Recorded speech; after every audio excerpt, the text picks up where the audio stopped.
Olá, gente, tudo bom? Estamos aqui mais uma vez para gravar um vídeo sobre as nossas viagens, que pode ajudar muito você nas suas viagens.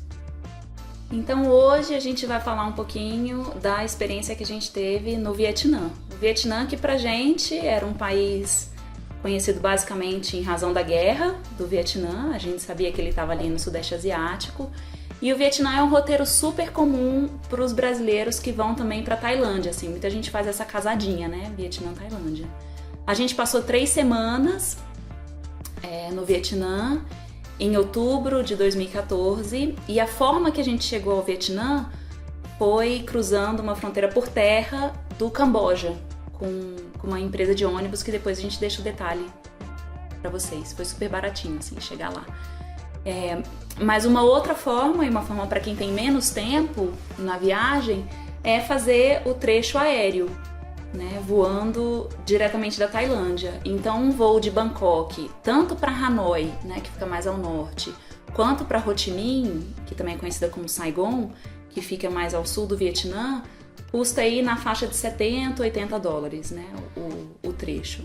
Então essa é uma opção para chegar. Uma outra coisa que funciona bastante também, que as pessoas fazem, assim, aí já para se locomover lá dentro, é comprar uma moto, para quem tem mais tempo, assim que chega no Vietnã, compra uma moto, faz o roteiro todo de Vietnã ali, 1 mês, 2 meses, enfim, quanto tempo a pessoa disponha de moto pelo país, e depois vende a moto, né? Não é nenhum processo burocrático. Outra coisa que funciona super bem em termos de transporte interno são os trens. Os trens no Vietnã são super seguros, super agradáveis de viajar, as pessoas são tranquilas. Normalmente as cabines, se você não for, né, nas melhores classes, mas numa classe bacana, não lembro qual foi a classe que a gente pegou, mas tinham 3 camas, né, de cada lado, e a gente ficou nas camas do topo, que a gente achou que ia ser melhor, mas não foi tão bom assim, porque as camas mais altas, elas são muito perto do teto do trem. Então você nem consegue sentar assim ereto na cama, você fica ali quase que espremido. E se no meio da noite você resolve que quer coçar o pé, dá muito trabalho para uma pessoa alta que nem eu, porque o teto tá bem aqui, e se você tem algum problema com claustrofobia ou não gosta nem um pouco da ideia de estar dentro de um caixão, a gente não recomenda a cama mais alta. Nesse sentido, se são 2 pessoas, o melhor é a cama mais baixa e a cama do meio. Porque o que acontece durante o dia?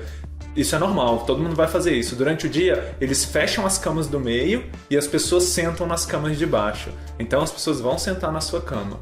E aí, se você tá viajando com mais alguém, compra a de baixo e a do meio em cima dela, que aí você vai fechar e aí ficam vocês 2 ali sentados. O trem não é exatamente a opção mais barata, mas é uma opção muito confortável, muito segura, e tem alguns roteiros de trem no Vietnã que são muito famosos pelas belas paisagens. Foi até uma das razões que a gente fez, né, o passeio de trem, só que aí tava chovendo. Acontece. A gente chegou no Vietnã por Ho Chi Minh, que também é conhecida como Saigon. A gente gostou um pouquinho, gostou da cidade, assim, não teve nada de grande especial para mim no Vietnã, particularmente. Tem uns cenários muito bonitos próximo de Hanoi, mas tem uma comida vegetariana gostosinha, quando você acha, e o trânsito é muito intenso, muitas motos, é sempre um desafio atravessar a rua, mas se você quer atravessar a rua, é só saber como, né? Mas calma, a gente chega lá. Vamos por partes, então. Ho Chi Minh, né? Ho Chi Minh City. É uma cidade que é muito interessante para quem gosta da parte histórica, roteiro de guerra. Então são vários museus tratando dessa temática. Também é possível fazer uma visita para aqueles chamam Cochi Tunnels, são os túneis, né, que ficaram famosos, que os vietnamitas, né, usaram durante a guerra para se esconder, enfim. Foi uma das técnicas que eles usaram para conseguir vencer a guerra, né? Então é uma experiência interessante, assim, visitar os túneis. Eles aumentaram um pouquinho o diâmetro desses que são turísticos, então você pode entrar e, enfim, ir lá se arrastando e ter essa sensação, né? Um outro passeio que tem a partir de Ho Chi Minh é para conhecer uma religião, que é uma religião específica de lá, chamada Caudaísmo, né? Mas foi isso, assim, né? Como o Fernando falou, não teve nada super especial. A gente encontrou muitos americanos em Ho Chi Minh, pela questão óbvia da guerra, assim, né?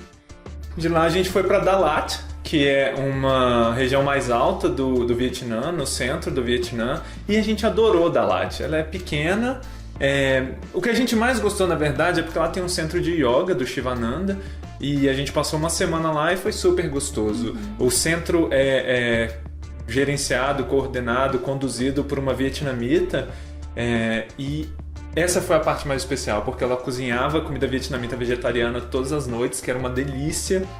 E depois a gente teve a oportunidade de conhecer a mãe dela, que veio passar uns dias lá, e a mãe dela tem uma casa de chá, e eles convidaram a gente para algo que eu acho que é muito único, que é uma cerimônia tradicional do chá. E foi uma experiência muito, muito legal.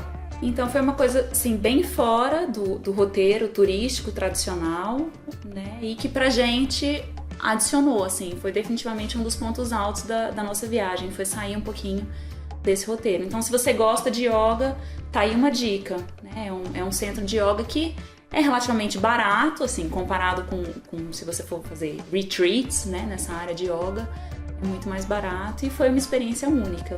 Retreats é retiros, né? Porque a gente lê muito inglês e acaba falando meio português e meio inglês, foi mal. E aí depois a gente foi para Hanoi, e aí Hanoi a gente fez vários passeios que foram bem bonitos. Então, um dos passeios, né, hiper tradicionais que você vai chegar em Hanoi, todo mundo vai tentar te vender, é um passeio para Ha Long Bay, que é um local que fica na costa, aproximadamente 1h30 de ônibus de Hanoi, e que aí você pega um mini cruzeiro, né, e aí tem esses cruzeiros assim de um dia, 2 dias e 1 noite, né. A gente fez um passeio de 2 noites e 3 dias, que a gente gostou muito. Foi a dica de um casal que a gente conheceu durante a viagem, porque como tem muitas operadoras oferecendo esse passeio, às vezes você não sabe o que comprar, né? E você pode ser enganado, comprar um negócio que não oferece muita qualidade, enfim. A gente vai deixar anotado o nome do barco, foi o Imperial Junk Boat, que a gente ficou. Para mochileiro, é um passeio relativamente caro, né? Então a gente pagou aproximadamente $125 cada um para esses 3 dias e 2 noites. Só que pra gente valeu muito, muito, muito a pena. E aí outra dica que o casal deu pra gente foi de no 3º dia, ao invés de já voltar com o pessoal do grupo para Hanoi, ir para uma ilha que fica ali próxima daquela área chamada Cat Ba Island, e passar uns dias nessa ilha. E foi um outro passeio que foi fora desse roteiro turístico tradicional que a gente curtiu. A gente alugou uma motinho, passamos lá 2 ou 3 noites, né, na ilha, e aí a gente saía de moto, né, explorando a ilha, assim. É uma opção legal para quem tem mais tempo e um passeio relativamente barato. E aí só é importante, obviamente, deixar tudo coordenadinho com a operadora que te vendeu o pacote, para que no dia que você quiser voltar, você avise para eles, para você então voltar para Hanoi já no preço incluído, né, no seu pacote. E aí a gente voltou para Hanoi e a gente tinha que aplicar para o visto para Burma, para Myanmar. Então a gente tinha que ficar alguns dias em Myanmar até que o visto fosse processado. Em Hanoi, até que o visto fosse processado. E aí, em vez de ficar em Hanoi, que é uma cidade grande, né, a gente foi para Ninh Binh, que é quanto tempo? Perto, super perto de Hanoi. Horas, né? Umas 2 horas de ônibus de Hanoi. E a gente adorou Ninh Binh. Né? Ninh Binh é considerada a Ha Long Bay de terra, né? Então, a mesma formação, assim, de ter várias rochas altas, cheias de plantas, que em Ha Long Bay você tem ali o oceano, né, preenchendo, e em Ninh Binh você tem um rio, assim, um alagado. E foi um passeio muito bacana. E aí uma dica para Ninh Binh é bicicleta, né? Alugar uma bicicleta e aí ir pedalando e explorando. A gente adorou Ninh Binh, uma cidadezinha pequena, super tranquila e com essa possibilidade de pegar a bicicleta e explorar. Um outro passeio muito comum a partir de Hanoi, que a gente não fez, é chamado Sapa, né? Dizem que é muito bonito, que é, né, uma região ao norte, com muita plantação de arroz, montanhas, populações tradicionais. A gente achou que seria muito parecido com o norte da Tailândia, que a gente já tinha passado bastante tempo, então a gente não fez. Mas se vocês pesquisarem do Vietnã, vocês vão encontrar bastante coisa sobre Sapa. E quais foram os desafios que a gente encontrou no Vietnã? A primeira coisa foi a alimentação, né? Como a gente falou, tem comida vegetariana, tem aqueles restaurantes vegetarianos que oferecem carne de mentira, né? Que tudo tem nome de carne, mas é tudo de mentira. E quando a gente encontrava um desse era ótimo, porque normalmente é muito gostoso, mas nem sempre a gente encontrava e a comida vietnamita em si não tinha muita opção. E a gente, né, teve mais esse problema principalmente em Hanoi. Em Ho Chi Minh era mais fácil, por alguma razão, pra gente encontrar os restaurantes maravilhosos. Mas claro que você sempre pode encontrar rice paper rolls, que são rolinhos, e aí é super gostoso, é super delícia. Outro desafio que o Fernando já falou é a questão do trânsito. São muitas motos, elas são completamente enlouquecidas. E aí, o negócio é o seguinte, você vai atravessar, primeiro observa os locais, né, como eles atravessam. E aí, quando você começar a atravessar, mantenha a mesma direção e mantenha o ritmo. Confia, as motos vão desviar de você. Agora, se você começar e voltar, como a moto já se planejou para desviar de você, aí pode acontecer um acidente. Então observa os locais, se estiver inseguro, atravessa do ladinho de um local, assim, de início, e depois você pega o jeito e vai. Nas grandes cidades a gente não tinha coragem de dirigir moto. Né? Quando chega a hora do rush, fica tudo parado mesmo com as motos.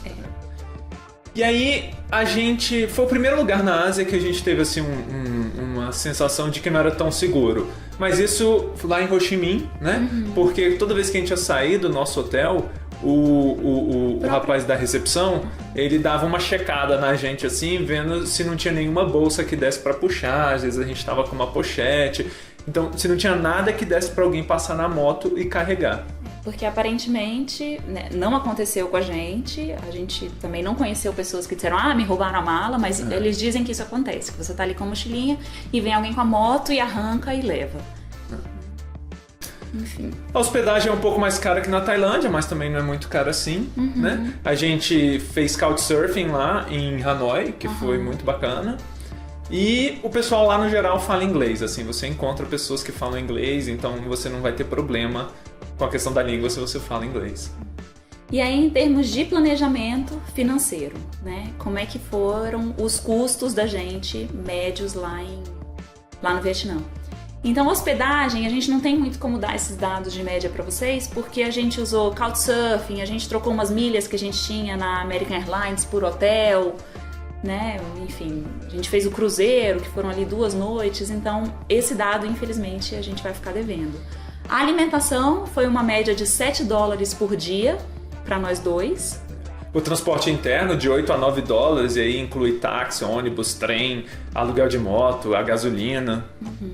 E a média final diária, então assim, dessas 3 semanas que a gente passou no Vietnã, foram $50 por dia para nós dois, incluindo tudo. Então, mesmo tendo feito um passeio, né, algumas outras coisas compensaram e ficou com uma média bem parecida dos outros países do Sudeste Asiático.